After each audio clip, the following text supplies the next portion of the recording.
Okay, so welcome everybody. Welcome to the Conscious Café meeting, another Zoom meeting, I'm afraid. But the good thing about that is that there's so many more people can join in now. And this is the New Forest session. I wonder if everybody who is online can mute. If you ask you to mute yourself. Okay, so tonight it's a great pleasure. We have Sashi with us, Sashi Radley as I know her, or Sashi Reynolds as I used to know her, or might have been even some Sashi. No. We're quick or we're ahead, I think. We're not going to go too far. We won't talk about the in-betweens. I've known Sashi for a long time, and she's a very dear friend, and she's also someone that I have great respect for her abilities and her skills and a great psychic abilities. And so Sashi's going to give us a talk for us tonight, which I'll come to in a moment. But before we do that, I'd like to introduce everybody who hasn't been to a Conscious Café meeting before. Conscious Café is an organization that was set up by Judy Piatkas, and that was about 8 years ago now. When Judy sold her publishing business, she got a message, as we do, to start up an organization where people, like-minded souls, could get together and talk, share views, and know that they were never going to be shouted down or told that they were wrong. So everybody gets a chance to speak with Conscious Café. We have speakers and we have discussion, and that's what we're having tonight. So Conscious Café is also global, and if you want to see what else we're doing in there's lots of different things going on these days on Conscious Café. You can go to consciousscafe.org and you'll find the whole list of other things if you're interested to join in other events.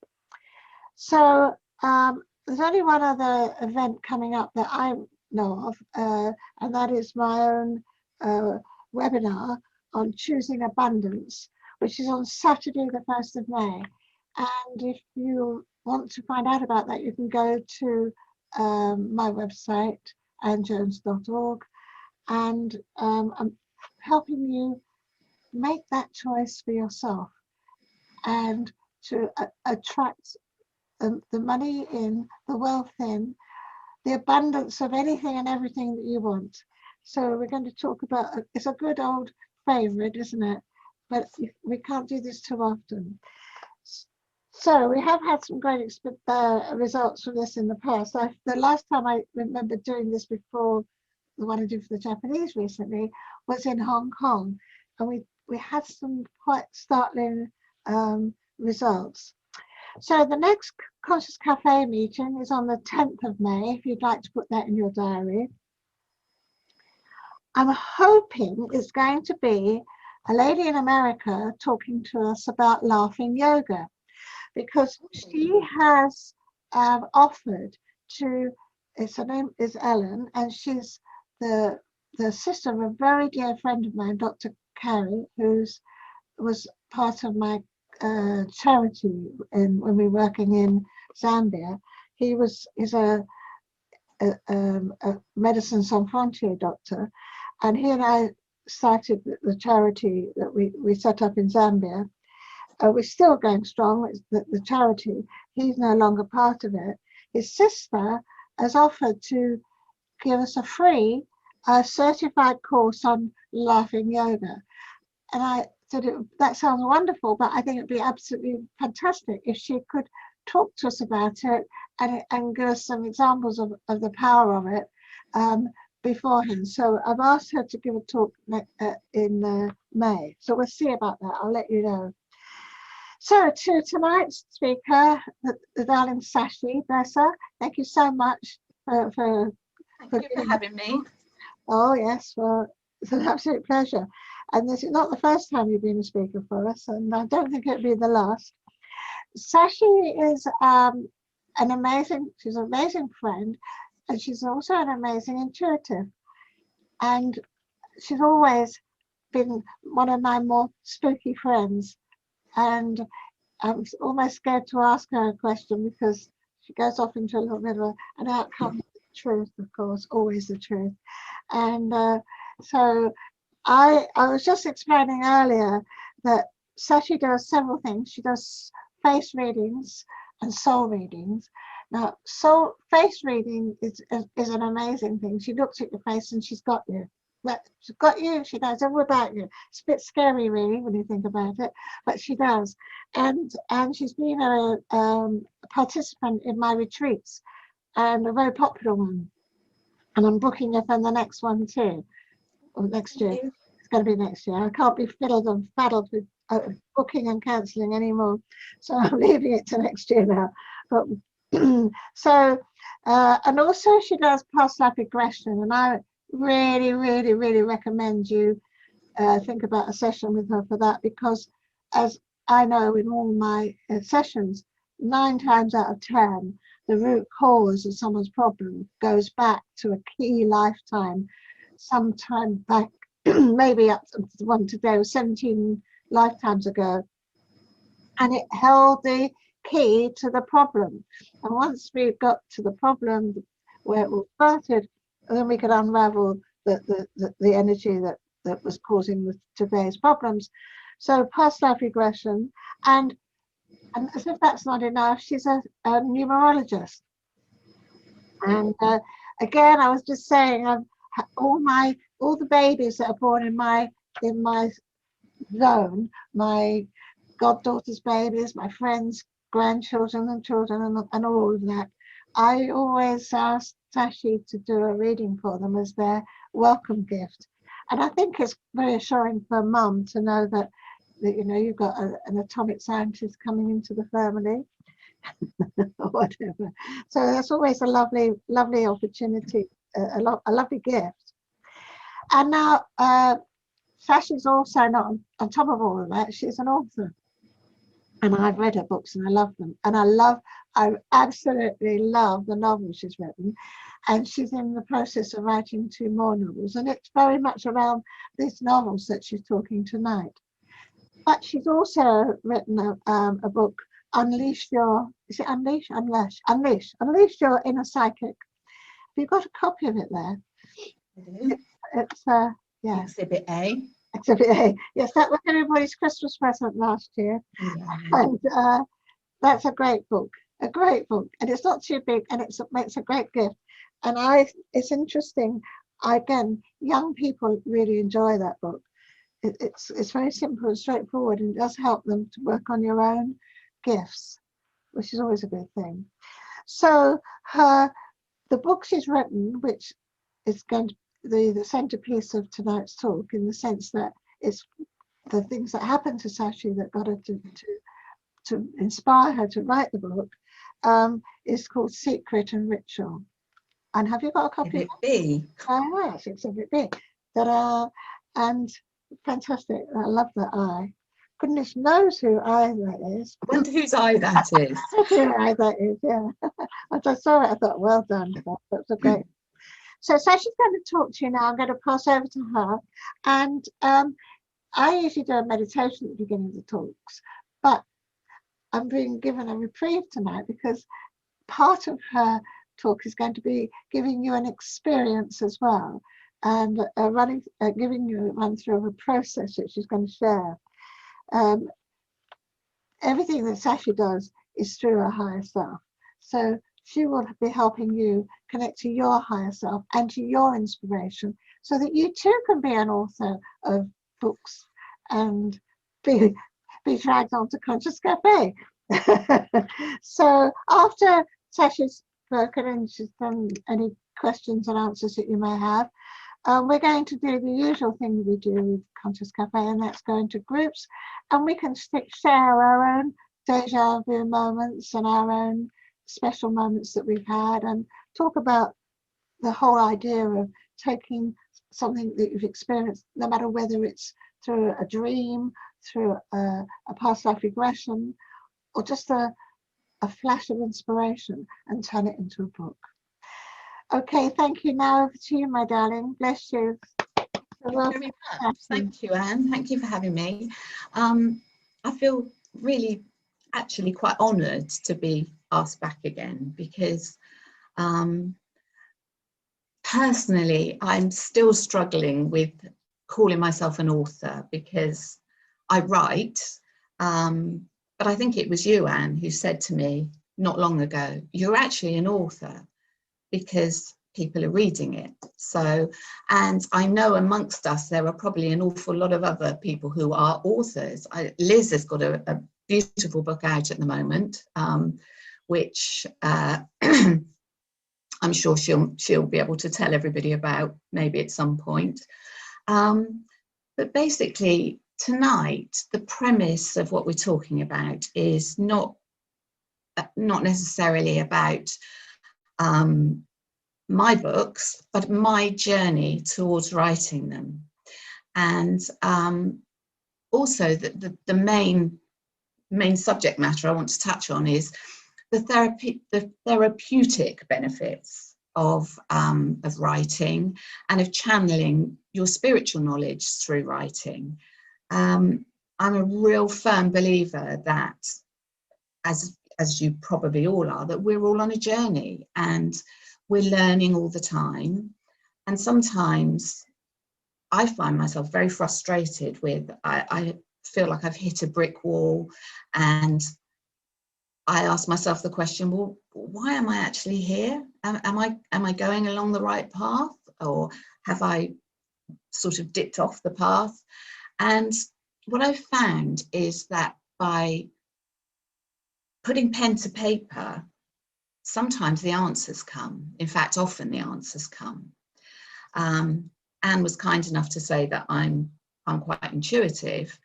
I like to think I'm intuitive for other people's benefit, but as a lot of us, when it comes to being intuitive for myself, all the barriers come down and my conscious mind kicks in and says, you know, come on, are you being sensible? If it's for someone else, then I just trust it. But if it's for me, sometimes I stumble over it.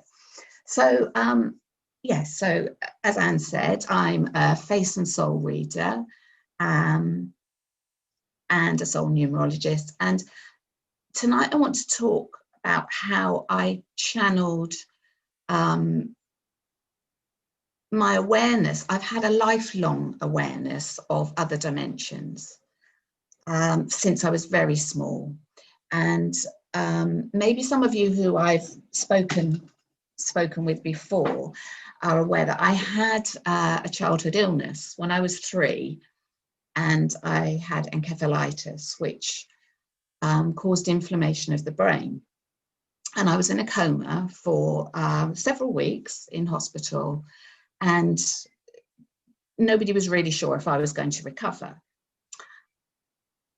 But I remember everything that happened. Even, when I look back, when I meditate, I can remember the things that happened when I was 3, when I was 3.5, when I was in hospital. And although I was supposedly unconscious, I had an awareness, and I was aware of what was going on in the room, what was going on around me, and also other dimensions. And that has stayed with me all my life, and I've struggled in knowing how to deal with it because it's quite a burden, particularly when you're little and people are saying, no, there's nothing there, it's just a nightmare, whatever. You end up going back inward and feeling that you're the one out of step. And it's only as I've sort of matured that I've accepted that, these things are there. I've had some quite strong experiences, and fortunately I've met other people who have had the same experiences or similar. So as I've become older, I'm embracing it. So going back to the therapeutic benefits of writing, I've always loved writing, and I've always loved reading ever since I was small. It's been a great escape. And I wrote some very when I look back at it now, I wrote poetry when I was in my teens, and some of it is so morbid. I mean, you wouldn't believe it was so, if you read it back now, you think, oh my goodness, you know, she was in a bad place. But actually, I feel now looking back that that's, you know, when we're going through adolescence and we're going through all sorts of changes, at that moment in my life, there were some dramatic changes in my home life as well, which were quite traumatic for a teenager.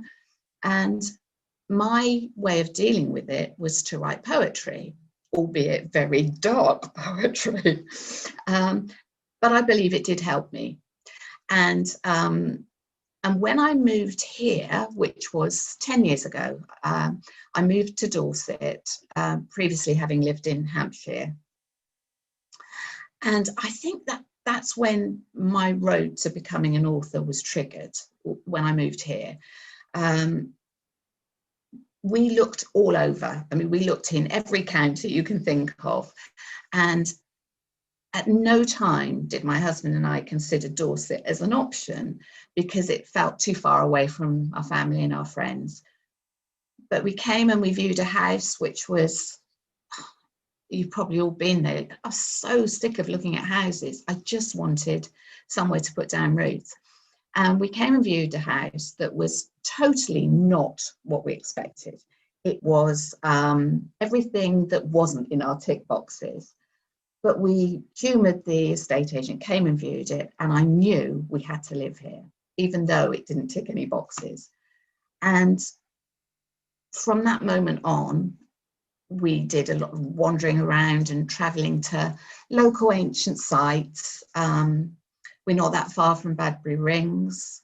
We're not far from Corfe Castle, Durdledore, Egerton Hill. All of those places triggered something in me. And I didn't know where it was coming from, but it was a real powerful emotion and a feeling of coming home. And considering I battled with coming here, I found that quite interesting.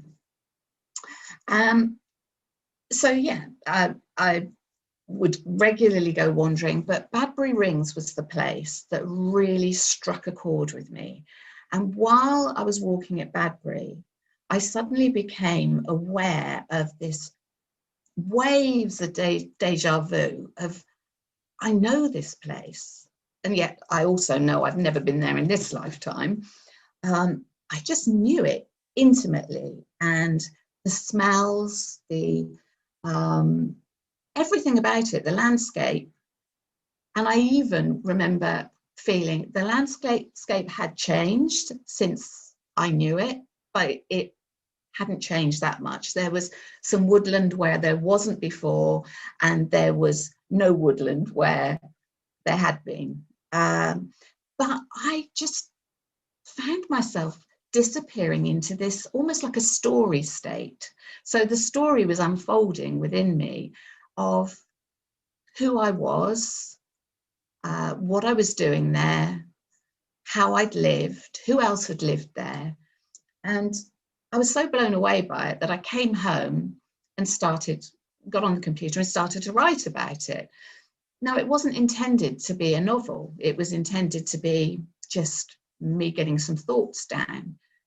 And before I knew it, I couldn't get myself away from this keyboard, and it's just pouring through. And the story unfolded. So hence, that was my first novel, which has taken years to actually get out there. I mean, we're talking probably 8 years now since I started to write it. I've abandoned it a few times, come back to it. And in between times, I then wrote the little, I was encouraged to write the little Unleash Your Inner Psychic, because people that I'd worked with said to me, you need to put it down, because even though there are others out there, other books on the same subject or similar subject, you've got your take on it. And that's, you know, so I wrote it in a way that was peppered with humor, and so that people wouldn't find it too much of a heavy read.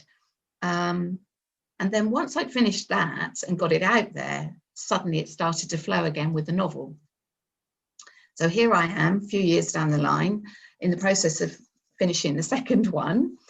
But I actually feel as if it has been quite therapeutic. And I spent a little bit of time, when I knew I was going to do this, you know, have this conversation with you, I spent a bit of time asking myself why it had made a difference and what difference it had made. And I came to the conclusion that some of the time I was writing for escapism, because during these last 10 years, there have been some difficulties, you know, some difficult personal stuff to get over, that I don't know if you do this, but sometimes when things are a bit tough, I get out of my body. In fact, I spend a lot of time out of my body, more out than in. But I found that writing was a way of actually staying in my body, but separating myself from the difficulties, the pain, the, you know, the issues that were going on around me. So I came to the conclusion that what I got from it was sometimes escapism, sometimes fun, because I could be who I wanted to be when I was writing. It definitely wasn't for profit, because, you know, I don't think anybody initially writes for profit, because I think it's hard to do it. I mean, Anne will back me up on that one. Anne's got a whole reams and reams of books. Is that the word? Reams of books? Libraries of books out there. And, you know, it takes a long time before you start getting anything back from it. So if you're thinking of writing for profit, then do it, but don't expect it, not initially. But I do think there are some incredible healing benefits. Yeah, so we've talked about, you know, the fact that it was triggered when I moved down here. I've got my notes to keep me on track here. One of the things that I found was that I did know what I wore. I did know who I was. And the thing that was really interesting for me was the fact that I had, in that lifetime that I'm remembering when I'm wandering around Badbury or close to Corfe Castle, the thing that struck me about Corfe Castle was it wasn't there in the lifetime that I remembered. The hill was there, but the castle wasn't. So, you know, we're going way, way back. But it did start to explain some of my likes and dislikes, my spiritual outlook and my somewhat quirky traits. And it made me understand a bit more about why I was drawn to certain things and why I was repelled by others. And I think that what would be quite nice is if maybe, you know, tonight we can think about whether you have had experiences where you've been places where you've just had this overwhelming deja vu feeling, or feeling of, I can't be here. This, for some reason, I don't want to be here. Or a feeling of a pull to certain countries or cultures. Do you have any irrational fears or unusual traits? Are you drawn to foraging herbs, wild plants, even though you've always lived in a high-rise flat in the city? They don't go hand in hand. So, you know, we have to start asking the questions, why would I be drawn to those things? Are you convinced that you should be able to move things with the power of your mind?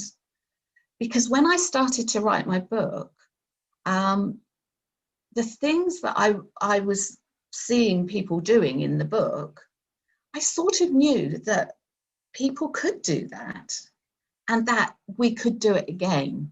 In, you know, that is something that we have the ability to do if we're quiet enough and if we're living a peaceful enough life.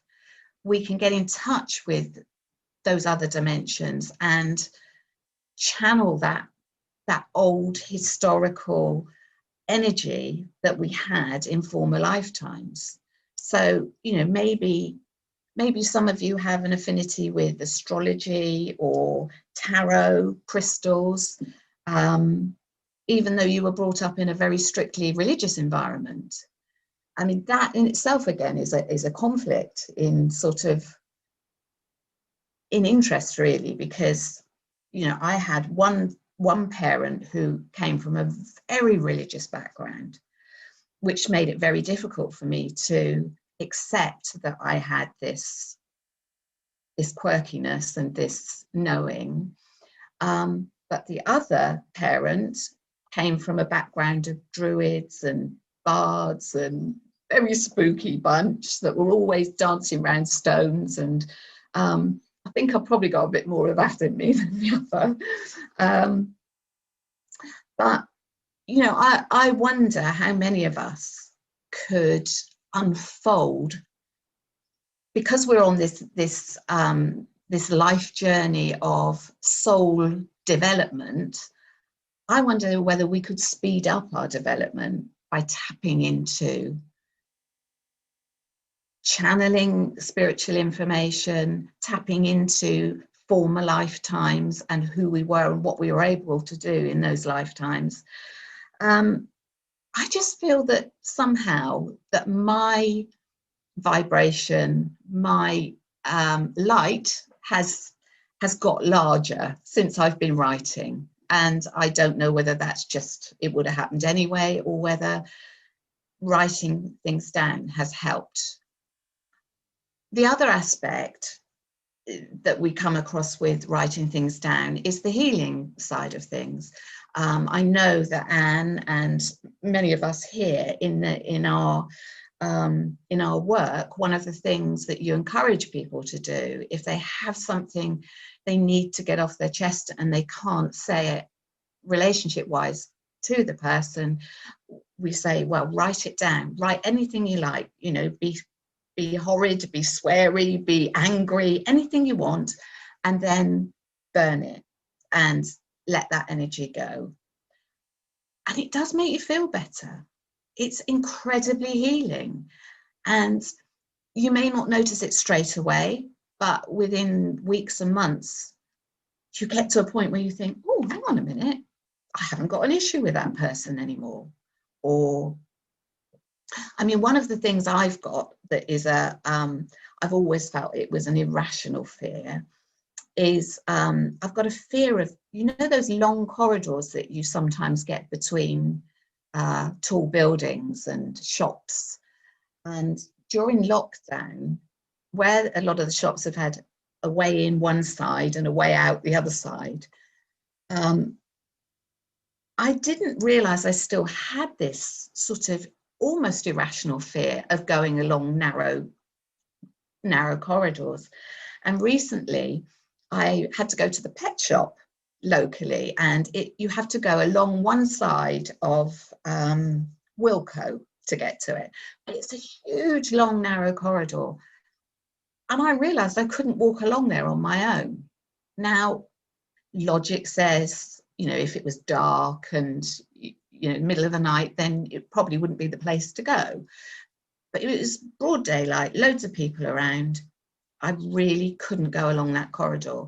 And had to go back and get my husband to walk up the side of this building with me. And bless him, long-suffering Rick, he just, you know, he just does it. He does it because he doesn't ask why. He just says, all right, okay, if I need to come, I'll come.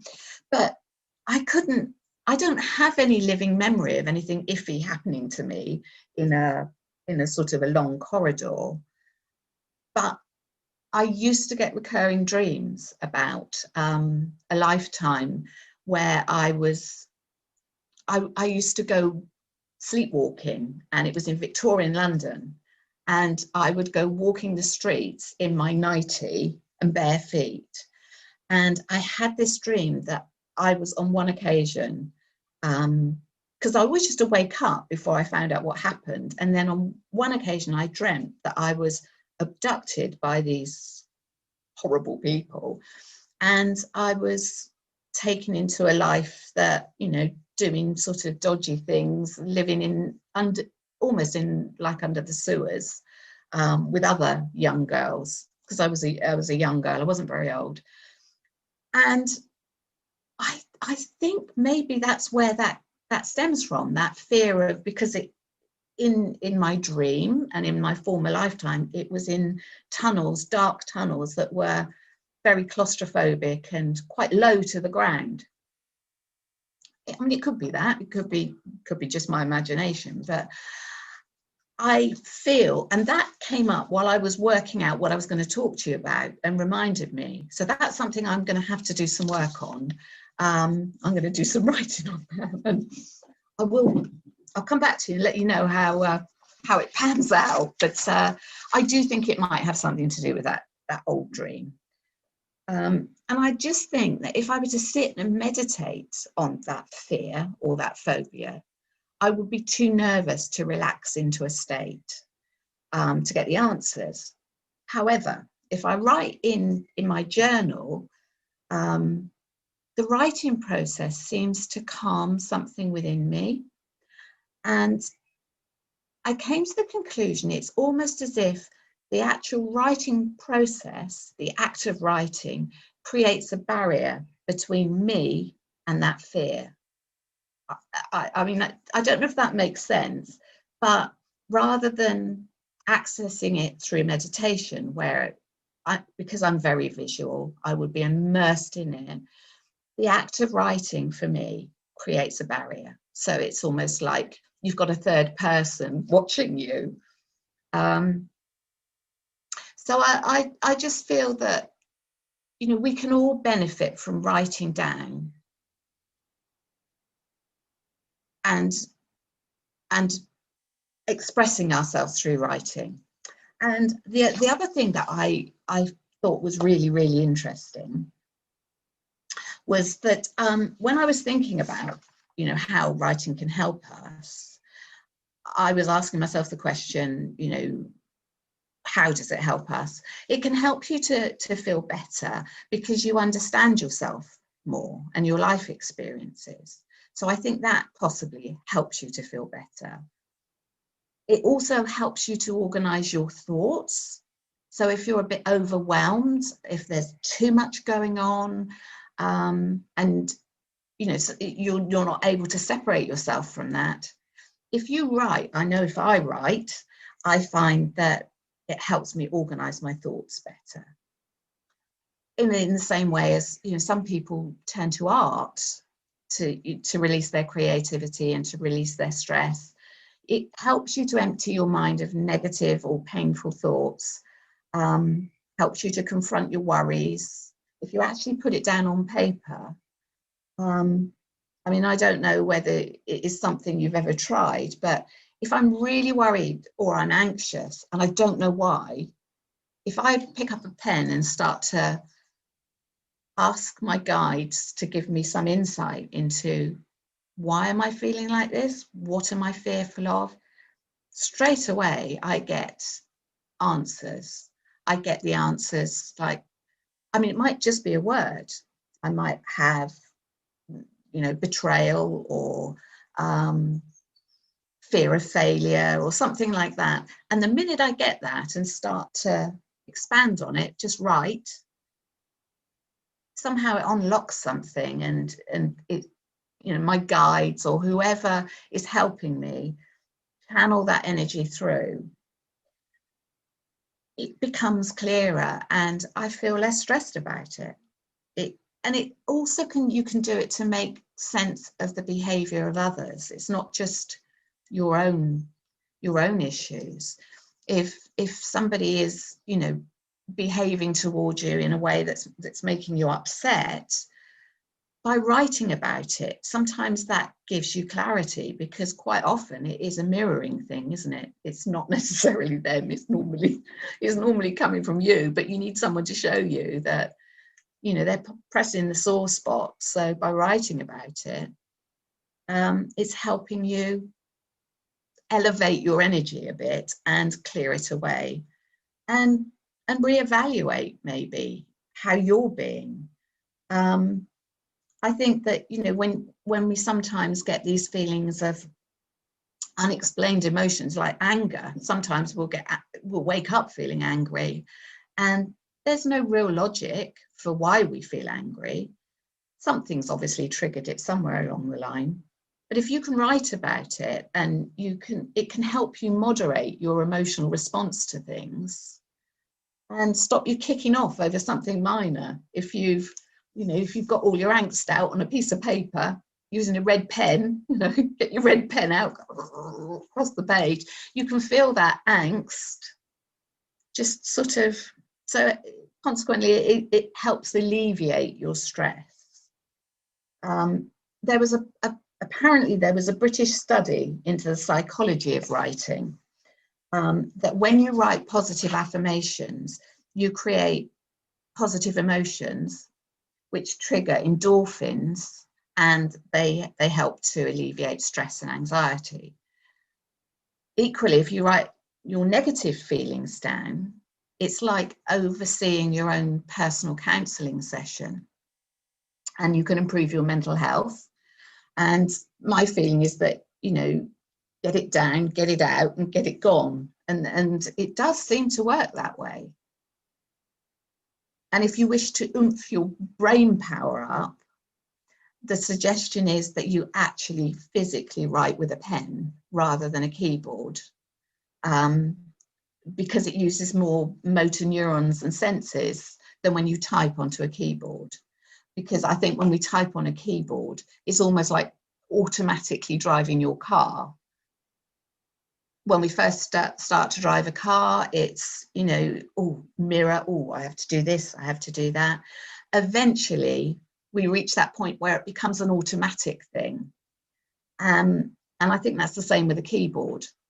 So if you can write, you know, physically write into a little journal, it is supposed to improve your memory and, you know, zhuzh up your brain cells, which I think we probably all could do with now, you know, but being in lockdown, it's all a bit, you know, same thing, different day. And I find myself all the time forgetting the words for certain things. But when I've been writing, I'm much more fluent. So it is a, you know, it is a therapeutic thing.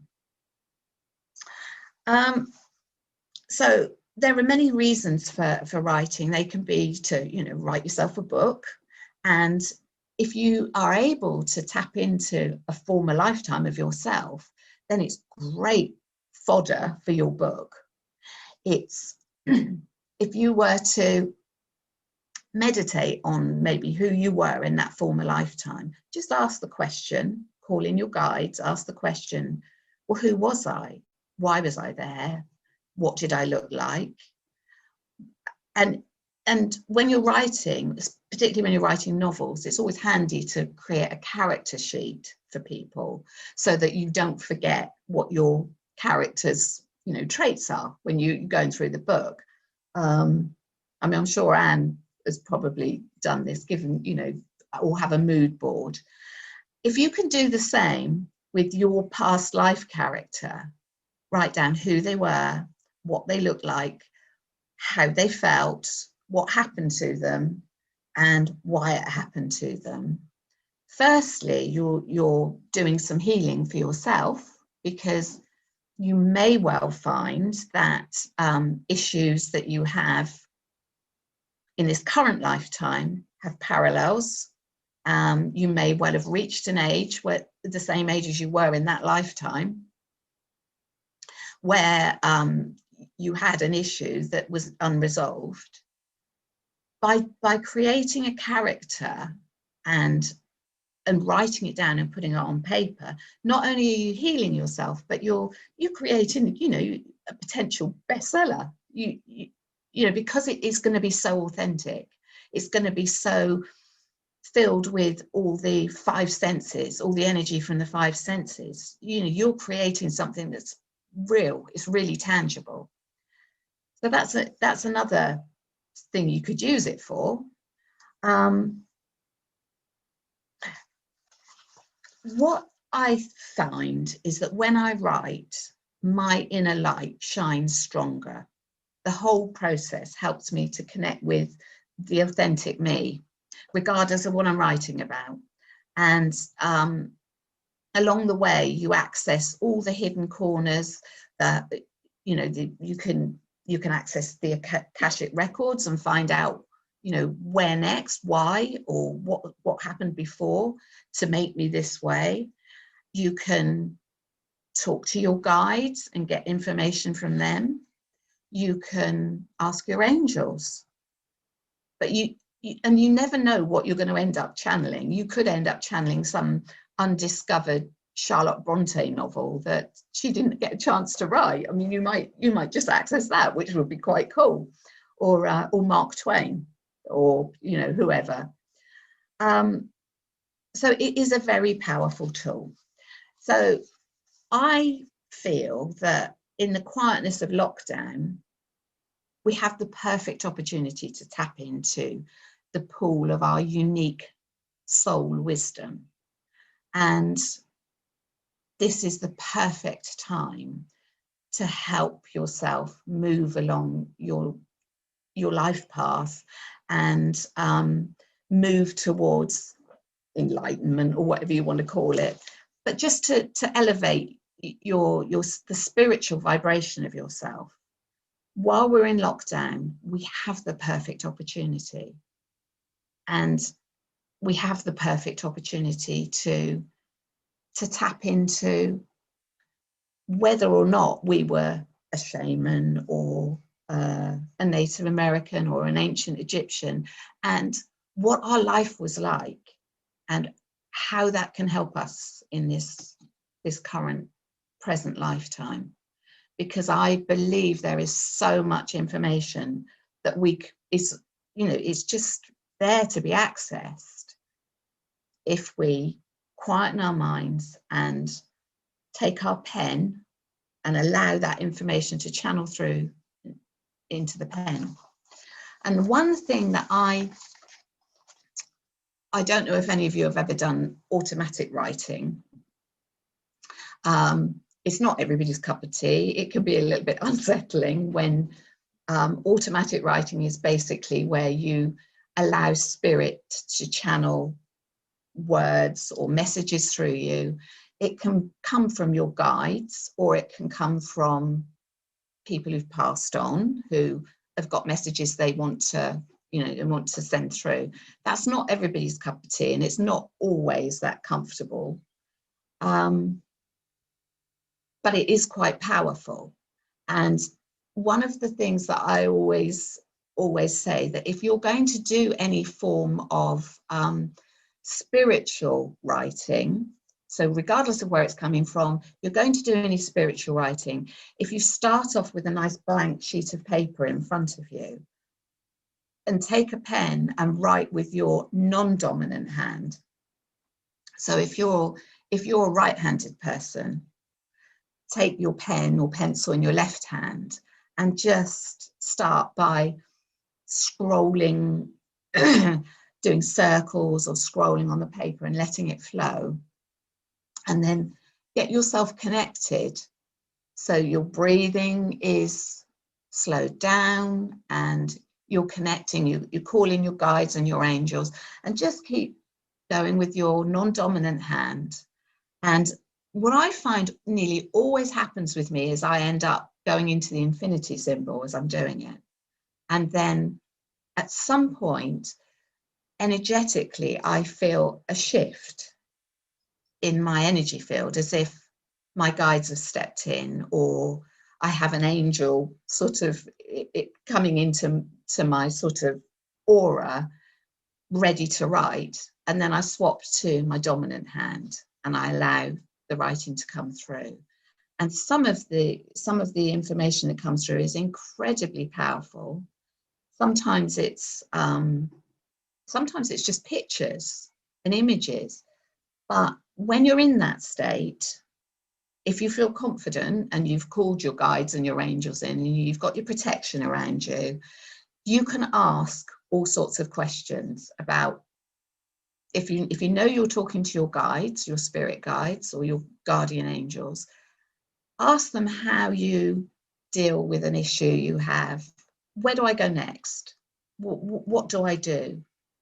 And allow them to implant the words or the thoughts into your head, and whatever comes, just write it down. Don't challenge it, just write it down. And then when the writing finishes, ask another question. They're always happy to help, because I find that once you give them free rein, it's like, woo, you know, it comes through thick and fast.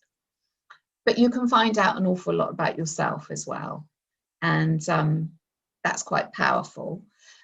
But outside of that, if you're not into that, then it's also a really good tool for disengaging your left brain, using the non-dominant hand to just draw, and then try and write your name with your non-dominant hand. And then you'll find that you want to, there'll come a point where you just feel energetically different. You'll need to change hands, and it will come. And sometimes I do this if I'm stuck, when I'm actually novel writing, I will do that, and I'll get a couple of lines through the pen, and then I can go onto the keyboard because I'm engaged, and it flows through. So that's how it works for me. But I think it would be really nice to see if you guys have got anything that needs to come through to you. And maybe if we just do, if Anne's okay with it, I don't know how we are for time, if we do a little, what's the time? Have we got time to do a little? We're absolutely fine for time, sweetheart. Yeah, absolutely. Okay, so if everybody is happy to do this, if you have some paper and a pen anywhere sort of close by that you can put with, it doesn't matter if you don't, because the way this is going to work is you will be seeing it and it will be given to you later if you need it. But if you can get yourself a piece of paper, and we'll just have it, we'll do a very short meditation, which you won't be in deep meditation, but a short meditation just to bring in some creativity and bring in anything that you need an answer to. So arm yourself with anything you want to ask a question about, or if you should be writing a book, if you should be writing a novel or a non-fiction, ask the question, what should I write about? How do I start? So what we'll do is, if we start to get the juices flowing, the creative juices flowing. So when you're ready, I don't want you to get your pen and paper out at the beginning, because you won't be able to meditate. So if you leave your pen and paper for after, and get yourself into a nice comfy space. And if you're sitting, see if you can sit with your back nice and straight, because I always find that if I'm channeling for writing, the straighter your back, the straighter the path of the information. So when you're ready, if you'd like to just take a few nice deep breaths and close your eyes.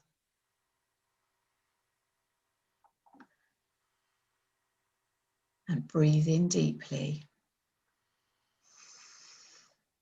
Breathing in through your nose.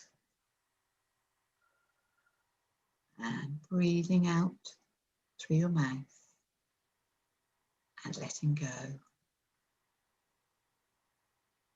Breathe in through your nose. Breathe out through your mouth. And letting go. Allow yourself to relax into a rhythm.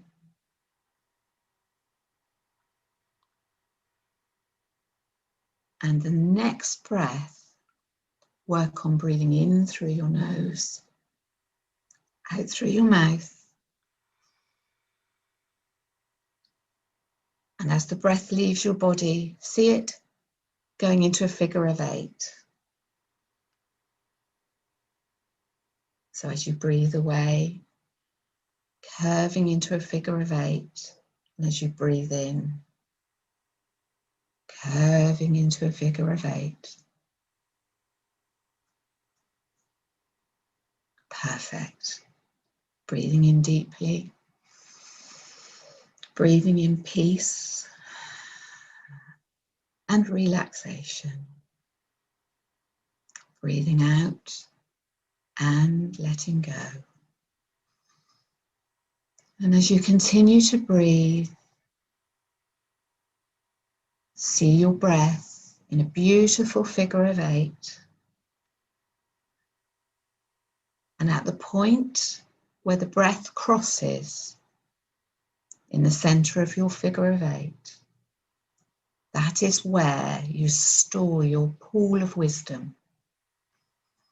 So breathing out and letting go, breathing in, touching on your pool of wisdom and creativity, breathing it into your lungs, and as it breathes into your lungs, allow it to spread out into your heart center, and breathing out.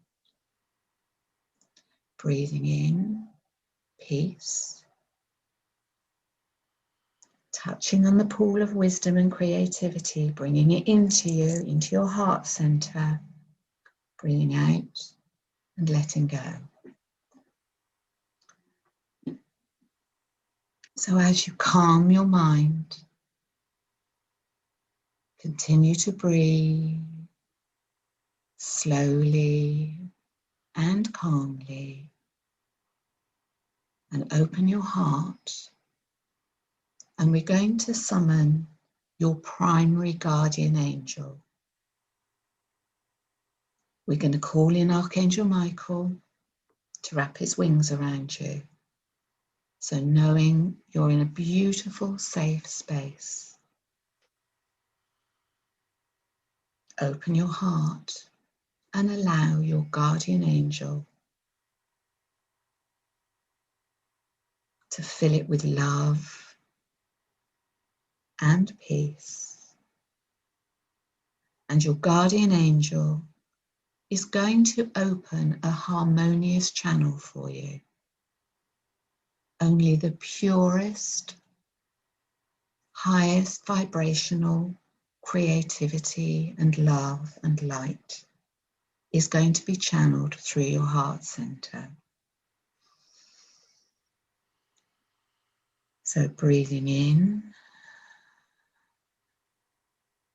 and as you touch that central pool of creativity and wisdom, allow it to be brought into your heart center.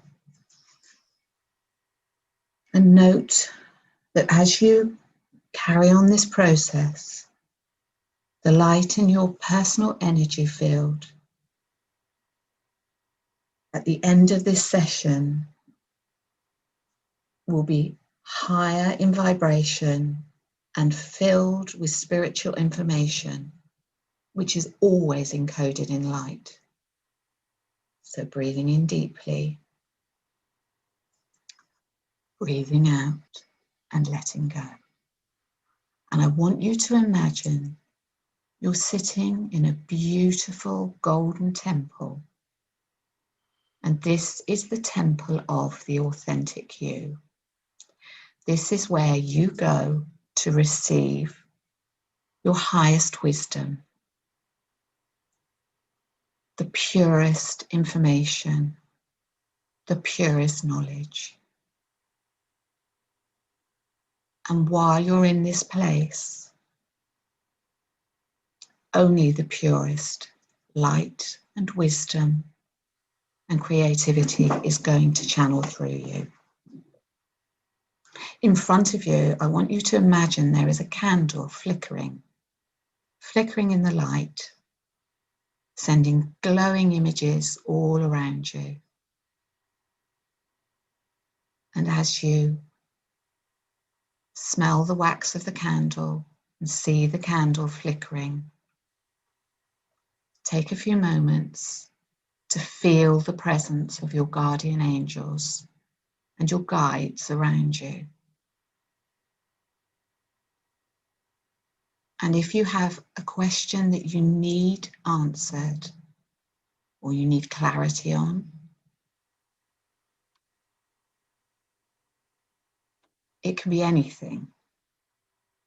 Now is your time to connect with your guides and your angels.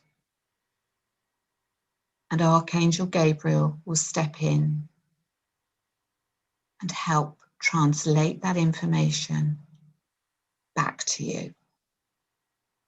So when you come out of your meditation, the answers will be residing in your energy field. And regardless of whether you write down the answers now or later or tomorrow, they will be residing in your energy field. All the purest positive answers. So take a few moments to ask your questions.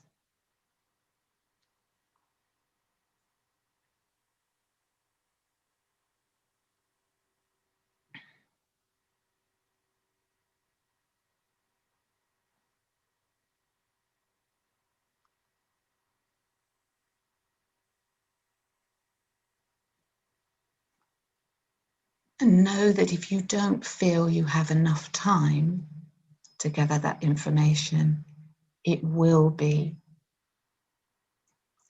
stored in your energy field. It will be stored in your heart center, and it will be wrapped in the love of your guardian angel, ready to come out when you're in the place where you can receive it quietly and calmly and make sense of it. So breathing in deeply, breathing out and letting go. Know that that knowledge is now stored in your energy field in preparation for when you open your eyes and you come back into the room. Whether it be past life information, just purely something you need to know.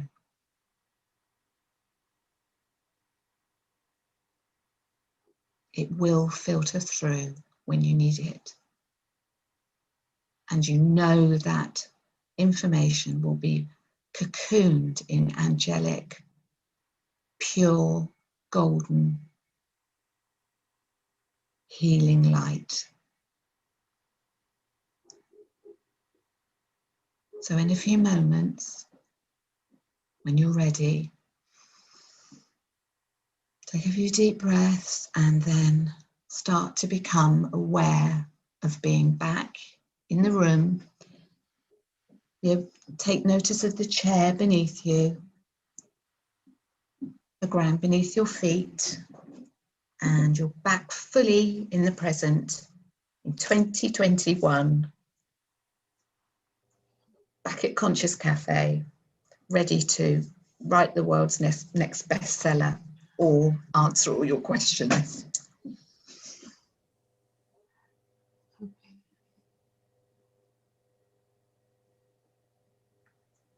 And if you feel you need to write anything down now, then jot it down.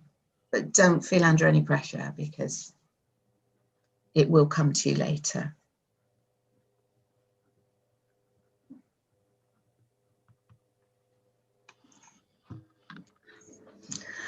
And at that point, I think I'll hand it back over to Anne. Oh, thank you. So lovely. Very interesting and very, very interesting. And so much resonated with me. And what I always believed in about the ability to, as you connect to the spirit, how your own creativity starts to flow, and I absolutely believe in it. And when you were talking about, you know, Debbie was saying it makes you one step removed when you start writing to get away from your fears. I so really get that, because we move the energy when we move the words onto paper. It's actually energy. Everything is energy, of course, and as we write, the energy goes onto the paper. So powerful stuff. And why wouldn't we be spiritual channels? I mean, we're all beautiful beings of spirit, so you've really guided us in the right way now. And you might be writing for yourself. I wrote a poem about my father, who left my mother the day I was born. Get up, I'm out of here. But it didn't hit me too badly. But when I was in my 20s on holiday, I decided to write a poem suddenly started to come. And I wrote, "I forgive you, Father." It was a poem, and personal to me, but so cathartic. I felt that something I'd pushed really deep down inside me came out and went onto the paper and into the poem. And I like poetry as a way of clearing things. Good way of clearing the air as well. Yeah, so I really resonate with that. And of course, I also find that my trilogy, which is still a bit like yours, grinding forward, very slow pace at the moment, is, again, I use my experiences as in my past life as an Egyptian priest, even to the point that I went to the museum, the London British Museum, where all the Egyptian artifacts are, and I actually found his name, because the minute I saw it, I just went all over, the good whooshy. So I very much resonate with everything you said. It's been lovely. Thank you so much. Bless you. That was really, really good. And I think, has anybody got any questions they'd like to ask Sashi before we all delve into our own experiences and sharing details of things that have happened for us? Has anybody got any questions? I'm just having a quick look to see if what. Oh, bless you, though. It's lovely. And yeah, it does. And thank you, Emma, by the way, and thank you, Debs. Yeah, I do think that is the thing. It's like having your own personal counsellor. Yeah. Because we can't always have someone, particularly in lockdown, when you are separated from the people that you would probably sort of Twitter onto and drive crazy. It's quite nice to think that you can be your own counsellor to a certain extent. Definitely. Really, really good. Thank you, Tamara. That's lovely. Thank you. So just to remind you that if you want to develop your psychic powers, Sashi's book is perfect for that, and we're waiting for the next one in the trilogy to come out. Do you think, just question I will ask you, are you thinking of self-publishing all of your books, or are you, when you've written the trilogy, the 3 books, you said there were 3 in your series, will you be looking for a publisher, do you think? That's a good question, because as you know, I had a bit of a journey towards traditional publishing, which was 2 years of agony. And what did come out of that was I was encouraged to write the little non-fiction one and self-publish that on Amazon. And I did that, and that helped. It gave me the confidence to go forward, because I actually got to a point where I thought, is there any point in publishing this?